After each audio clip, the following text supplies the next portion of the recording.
The sun had barely begun to rise when Noah Harper stepped out of the ranger station, the wooden door creaking softly behind him. A gentle breeze rolled across the savanna, carrying with it the earthy scent of dew-covered grass and distant wildflowers.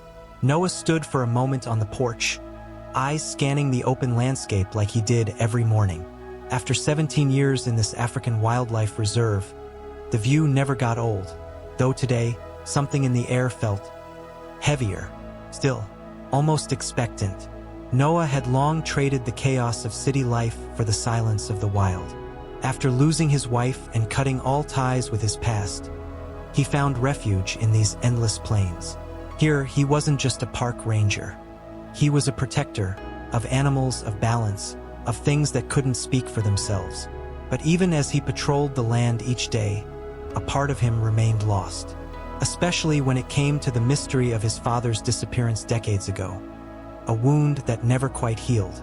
That morning, just as he poured his coffee and leaned against the railing, a soft rustling caught his attention. From behind the tall grass, the young gorilla emerged. The orphaned baby had been rescued only weeks ago, its entire troop wiped out by poachers. Since then, the little one had formed an unexpected bond with Noah, following him around and sitting quietly beside him during sunrise. But today was different. The gorilla didn't stop at the porch. With urgent eyes, it reached out and gently tugged Noah's hand. Not playful, not casual, intentional, determined, confused but trusting. Noah followed him off the deck, down the slope, and into the brush. They walked for nearly 15 minutes through the tall, whispering grass, until the gorilla suddenly stopped and pointed toward the ground.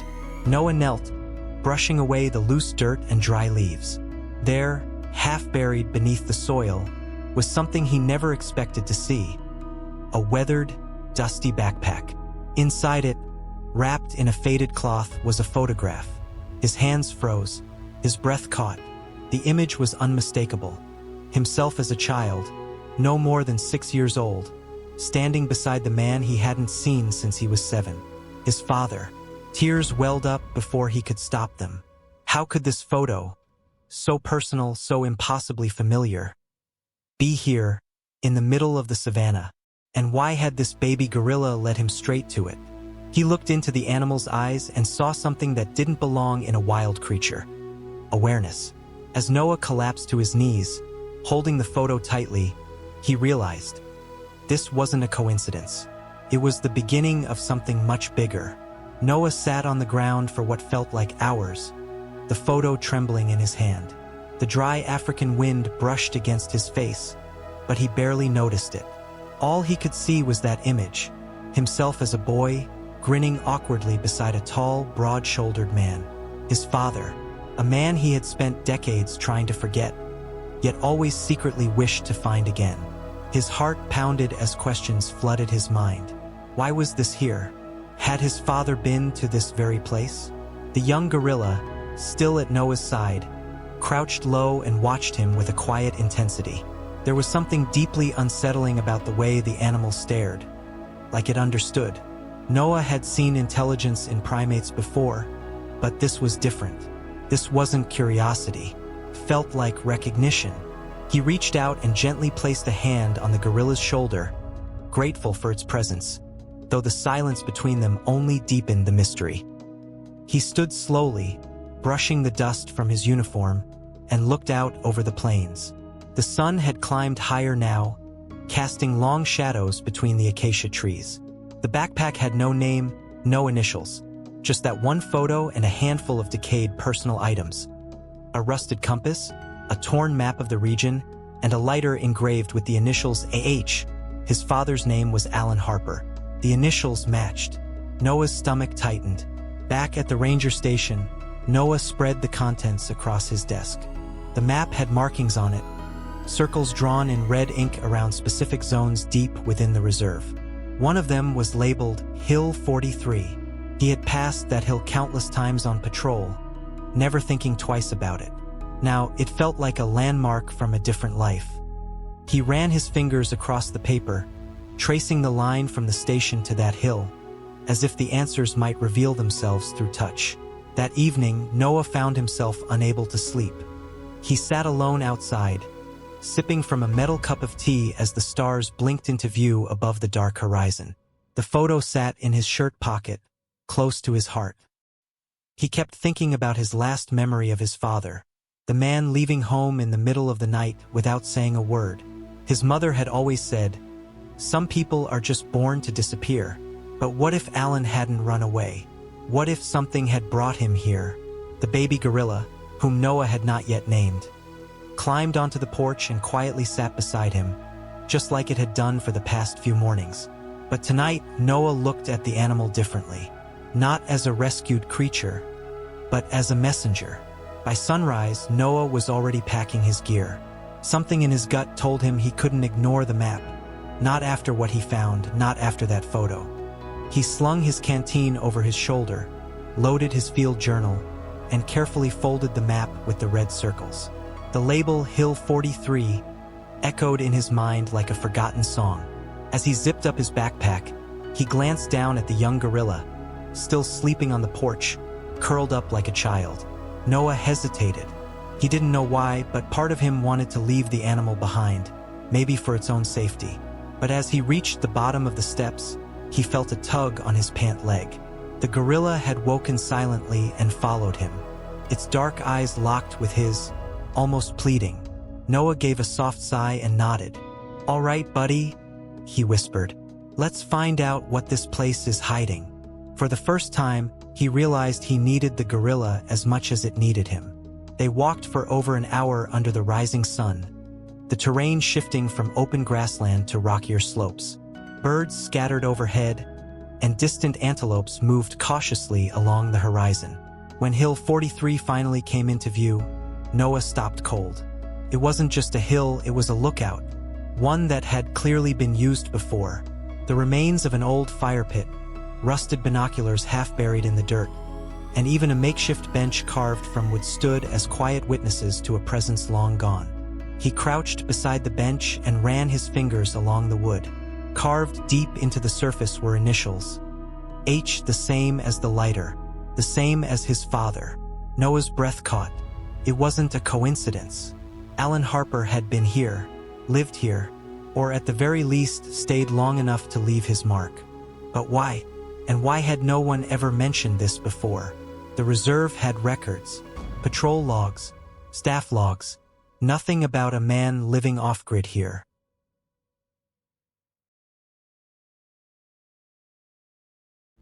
The gorilla wandered slightly ahead, sniffing at the base of a tree before it let out a low, almost humming sound. Curious, Noah followed, and that's when he saw it. Partially buried beneath a root was a metal box. Old, rusted, locked tight. With trembling hands, Noah began to dig it out. The box felt heavier than it should have, like it carried more than just objects. Carried history, his history. As he sat back on his heels, the gorilla quietly took a seat beside him once again. Noah looked down at the box, then at the silent creature beside him. Whatever was inside, it wasn't just about his father anymore. It was about understanding everything he had been running from his entire life. Noah sat on the cool earth, the rusted metal box resting heavily in his lap. His fingers hovered over the latch, hesitant. For years, he had convinced himself his father was nothing but a coward who abandoned his family. But now, with every piece of evidence pulling him deeper into this place, that story no longer fit. His chest tightened as he pried the lid open, the hinges groaning with age. Inside were several sealed envelopes, a small leather-bound notebook, and a faded photo of a woman Noah didn't recognize. He lifted the first envelope, addressed in delicate handwriting.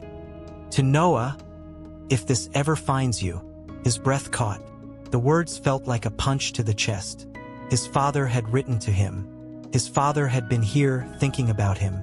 Noah unfolded the letter slowly, the paper brittle with time.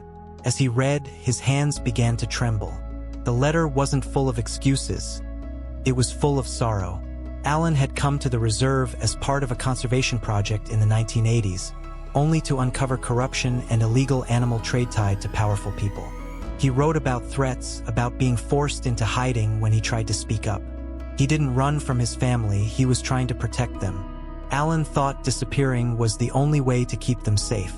He lived here, in the shadows of the savannah, recording everything, hoping one day the truth would reach someone who could do something with it.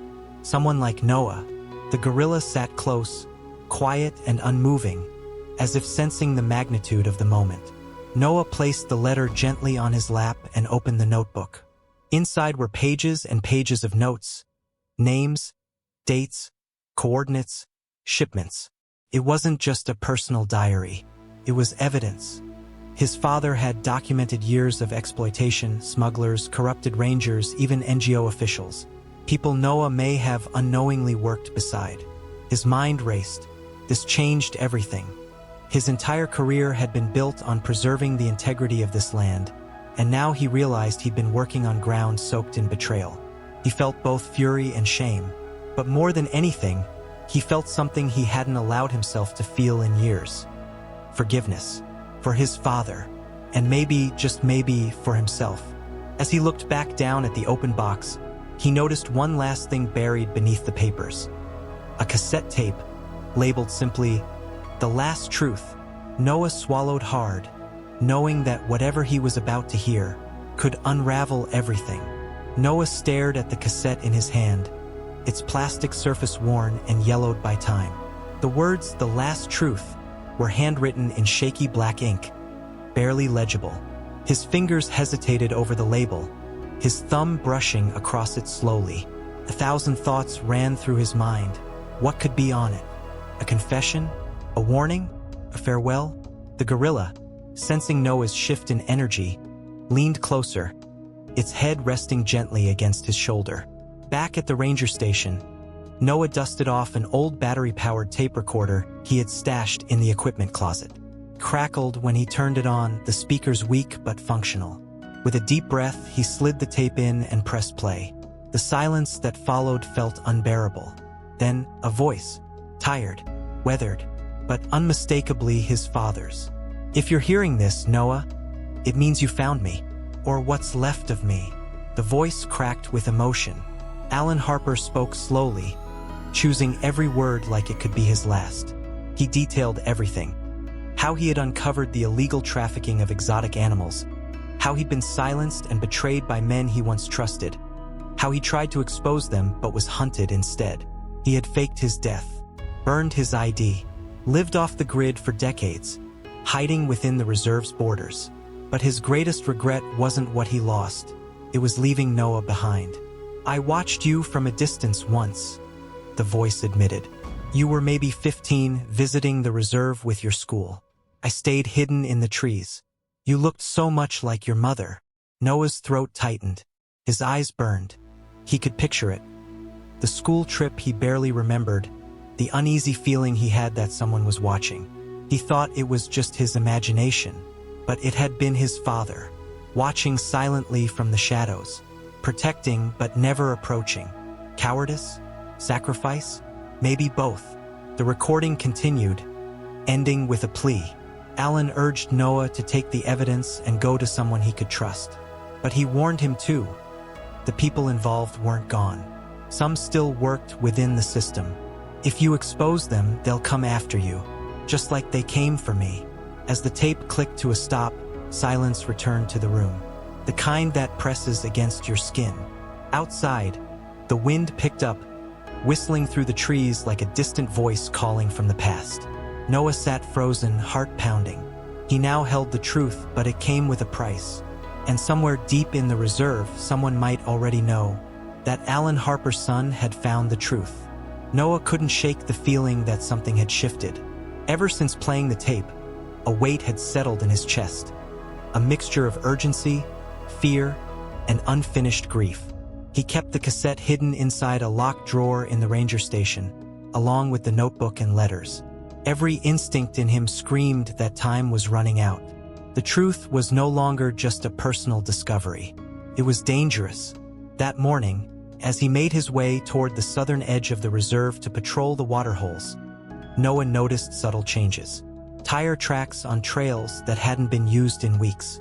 A snapped radio antenna on one of the secondary observation towers. And most unsettling of all, a camera trap, used to monitor wildlife, had been moved slightly, its angle redirected toward the ranger station rather than the animal trails. He stared at it for a long moment, heart pounding in his ears.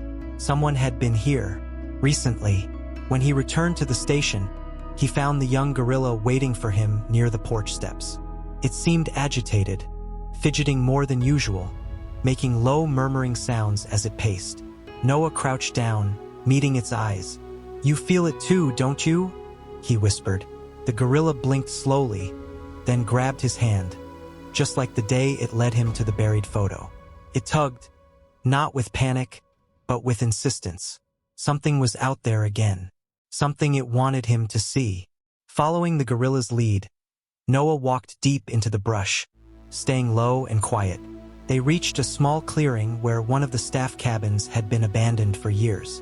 But today, there was smoke rising from behind it, faint but unmistakable. Noah moved in closer, ducking behind thick foliage. Through the leaves, he saw the edge of a green canvas tent. A man's silhouette moved inside. Whoever it was, they didn't belong there. Noah backed away carefully, trying not to make a sound. He and the gorilla slipped back into the trees, retreating to a safe distance. His mind raced with possibilities. Could it be a poacher? A new ranger? Or someone looking for what Alan Harper left behind? Noah had no proof, only a feeling that whatever was coming wasn't friendly. For the first time in years, he felt hunted. That night, as the savanna darkened under a blanket of stars, Noah sat on the porch with a flashlight and his father's notebook. He flipped to a page marked with a red X. Right next to it were the words, "If they find this place, they'll find him too." Sleep didn't come easy that night. Noah lay fully dressed on his cot, one hand resting on his flashlight, the other on the handle of the revolver he hadn't used in years. The old ranger station, once a place of solitude, now felt like a cage. Every creak in the wooden floor, every rustle outside made his heart race. The gorilla curled in a corner of the room, unusually still, eyes wide open, alert. Just before dawn, Noah made a decision. He packed a small bag with essentials: his father's notebook, the cassette, some food, water, and a knife. He needed to move, to disappear just like Alan once did. But first, he had to return to the old fire pit on Hill 43. Something about it still nagged at him. Maybe it was the cryptic message from the notebook. Or maybe it was the growing suspicion that he wasn't the only one decoding Alan Harper's secrets. The climb to the hill was steeper in the early morning chill. Mist clung to the ground, and the trees looked ghost-like through the haze. Noah reached the site and stared at the fire pit. The ashes were cold, gray, untouched since he first found them. He knelt and began to clear them slowly. Beneath the soot, his fingers hit something hard metal. A tin plate, sealed at the edges and bolted into the stone base. Using his knife, Noah pried the plate loose. Underneath, wrapped in a waterproof cloth, was a second map. This one was older, marked with a different set of coordinates. More remote, more hidden. It pointed toward a stretch of land rarely patrolled, an area known among the staff as the Dead Zone, because of its lack of wildlife activity. Noah had always assumed it was just a dry patch of land. Now he wasn't so sure. As he studied the map, the young gorilla began to grunt softly. Noah turned just in time to see movement between the trees at the base of the hill. The figure, watching, then it vanished. Noah's blood ran cold. Someone had followed them, maybe more than one. He stuffed the map into his jacket and backed away, careful not to make a sound. The gorilla stuck close, its small hand gripping the fabric of his sleeve. Back at the station, Noah locked the doors and shut off the lights. He knew he couldn't stay much longer, but he also knew something else. Whatever was buried out there, deep in that dead zone, his father had gone to great lengths to protect it, and now someone else was willing to kill for it. By first light, Noah was already on the move. The map hidden beneath the ashes had drawn a clear path toward the outermost edge of the reserve, a stretch of land untouched, unpatrolled, and long dismissed as barren. Locals called it cursed. Rangers avoided it. But Alan Harper had marked it with purpose, and now Noah couldn't ignore that call. The gorilla, quiet but alert, followed at his side like a shadow. The deeper they walked into the reserve, the quieter everything became. No birdsong, no rustling from the trees. Even the wind seemed to hold its breath. After 2 hours of hiking, they reached a narrow ridge that overlooked a dry riverbed.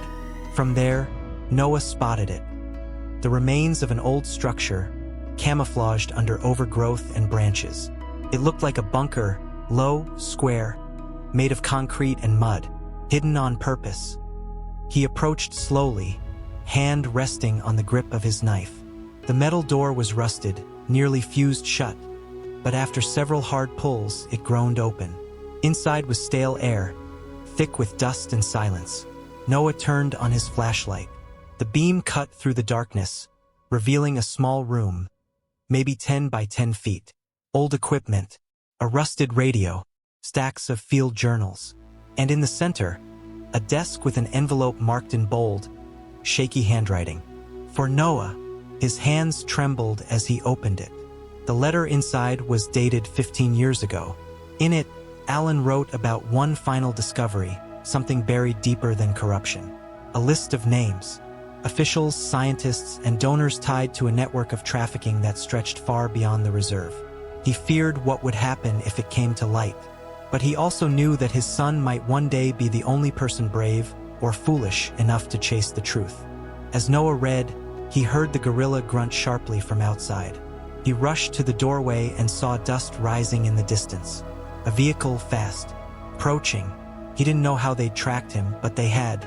He grabbed the journals, the letter, and anything he could carry. His mind was spinning. He wasn't just holding evidence anymore. He was holding a target on his back. He and the gorilla vanished into the brush seconds before the engine roared closer. From behind a boulder, Noah watched 2 men exit the jeep. They were armed. They weren't here for wildlife. They were looking for him. And in that moment, Noah knew he had crossed a line he couldn't return from. Noah's lungs burned as he ran through the thick brush, clutching the leather journals tightly against his chest. Every branch that whipped his face, every stone underfoot, was a reminder that he was no longer just a ranger. He was a man being hunted. Behind him, the faint rumble of the jeep echoed through the trees. The men were close, too close. He didn't know who they were. Government agents? Private contractors? Corrupt insiders? But one thing was certain. They wanted the truth buried. Beside him, the young gorilla sprinted with surprising agility, never straying from his side. Noah glanced at him. This animal who had once seemed like a victim, but now felt more like a partner, a guide. There was something unexplainable about their bond. The gorilla had led him to every piece of the puzzle, almost like it knew Alan Harper. As insane as it sounded, a part of Noah wondered. Had his father raised this animal? Protected it? Trusted it with secrets no human could hold? They reached a narrow ravine near the southern boundary of the reserve, a place Noah knew well. Years ago, a fire had passed through here, leaving behind charred trees and cracked stone. It was the perfect place to hide, if only for a moment. He slid down the embankment and took cover behind a fallen tree. The gorilla followed, crouching silently. For several minutes, they listened. Footsteps, voices, foreign, cold. They weren't calling his name. They weren't trying to negotiate. They were hunting him like prey. Noah's hands trembled as he opened one of the journals. Inside was everything: shipping manifests, payment records, names, coordinates. This wasn't just a story, it was an indictment. Enough to take down powerful institutions. But if he tried to expose it, would anyone believe him? Would he survive long enough to be heard? He looked at the gorilla again, who stared back with calm, patient eyes. In that moment, Noah felt something shift. He realized this wasn't just about justice anymore. It was about legacy, his father's, his own. He pulled out the satellite phone hidden in his gear. There was only one person he could trust: Evelyn Rhodes, the reserve's head veterinarian. She had once been a journalist. She knew how to handle sensitive information, and she had no ties to the corrupted network. Noah sent her a single message. I have proof. I need extraction. Trust no one. As the sun dipped below the horizon, casting a fiery glow across the scarred earth, Noah knew this was it. He had one shot to end the silence his father had died protecting. And with the gorilla at his side, he was ready to face whatever came next. The helicopter arrived just before dawn, its low hum slicing through the early morning stillness like a warning bell. Noah stood in the clearing near the ravine, the final journal in his hands, his heart pounding with a cocktail of adrenaline and purpose. Evelyn had responded to his message with only 2 words, I'm coming. And she had. She brought with her a team, trusted conservation officers, camera equipment, and satellite uplinks. For the first time in days, Noah felt like he wasn't alone. He handed Evelyn the notebooks, the letters, and the map. Her eyes widened as she flipped through the pages. This is massive, she whispered. This doesn't just implicate local players. This goes international. Noah nodded silently, exhaustion lining his face. He had spent his life running from his father's ghost, only to realize his father had never truly left. Alan Harper had died not as a coward, but as a protector. And now it was Noah's turn to carry that torch. Just as they began loading the evidence into the chopper, the gorilla approached Noah. Slowly, silently, the moment between them was charged. More than companionship, more than instinct. The gorilla placed its hand on Noah's chest, right over the pocket where the photo of him and his father still rested.